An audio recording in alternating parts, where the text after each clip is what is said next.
I'm Christy Casciano. I'm James Gaddis. 11 non-stop minutes start now. Now, 11 non-stop minutes of news. Good evening, everyone. We have continuing coverage tonight as Yankee slugger Alex Rodriguez gears up to fight a suspension. The local coach hopes young athletes and parents are paying close attention.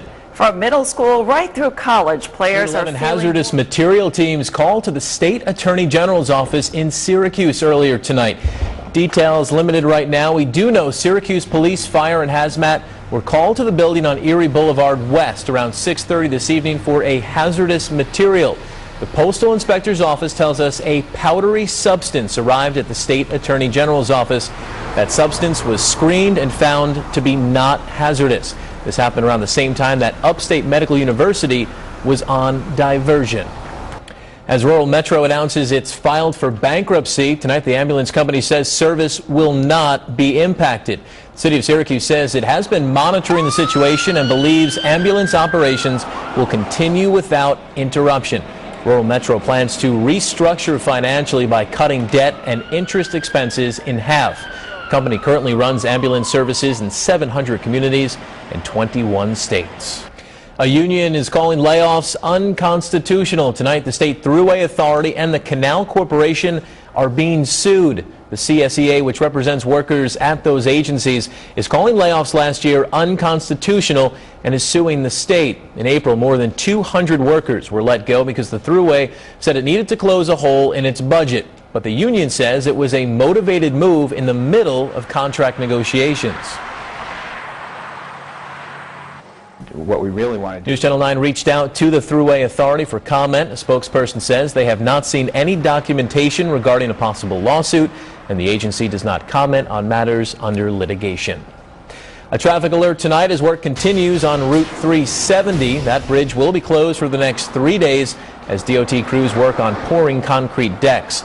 This is the first of 2 times the concrete will be poured, and each time it'll need several days to cure. The bridge is slated to be reopened again to one-way alternating traffic on Thursday, August 8th. Scam alert tonight. Watch out for bogus bank text messages. The state's Consumer Protection Division is sending out the warning about text messages posing as bank alerts, asking you to confirm account information. The scam texts, known as smishing, are just another way to steal your personal information. The details of the scam vary. Banks of all sizes, from local businesses to multinational institutions, have been targeted by scammers. Scam texts use a variety of messages and techniques. However, the desired outcome is the same. If you call a number or go to a website, scammers will use the opportunity to obtain your banking information.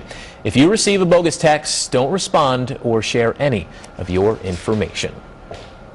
Well, the final 5 concerts have been announced tonight to wrap up the list of live shows at the New York State Fair. All right, we'll run down the final 5 on the Midway Music Series stage.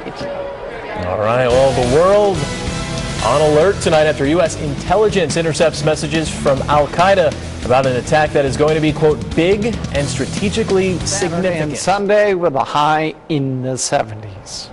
All right, thank you, Dave. It's the annual ranking many college students are proud of, but their parents not so much. Today, the Princeton Review released its annual edition of the best colleges. Included in that list, the best party schools. According to the Associated Press, Syracuse University ranked as the 5th best party school. Others on the list include West Virginia University, the University of Illinois at Urbana-Champaign, and the University of California, Santa Barbara. The top party school, the University of Iowa. Well done, I guess. I guess. Sure. Well, good news for anyone who plays the lottery. No one hit that $300 million Powerball this weekend, so that jackpot gets just a little bit bigger. It does. Tonight, the jackpot has jumped to $400 million. From WSYR-TV, this is News Channel 9.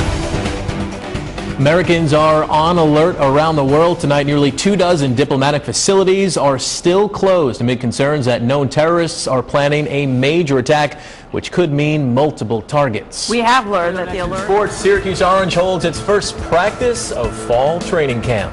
We'll take you there, and we're going to hear from the new head coach, Scott Schaefer, on how things went. That's on the way right after this. Just a bizarre way day in the baseball world. There's no other way to describe it. Yes. It's going to be one of those things you're going to always remember, like when they canceled the World Series, when Pete Rose was banned for life, the day that the hammer dropped on everyone. Yeah. And yet A-Rod still played. And A-Rod still plays. Like I said, bizarre. It is. Right. All right, Dave, one more look at that forecast. Well, looking pretty good again for tomorrow. Sunshine in the morning. You will notice a little bit more in the way of cloud cover. Mid-70s at noon, but should be dry for most of us with a high around 80. Very good. And that's our report for tonight. Jimmy Kimmel Live is next. Of course, if you're up early, don't forget the morning news beginning at 4:30 a.m. Thanks for joining us. Have a good night.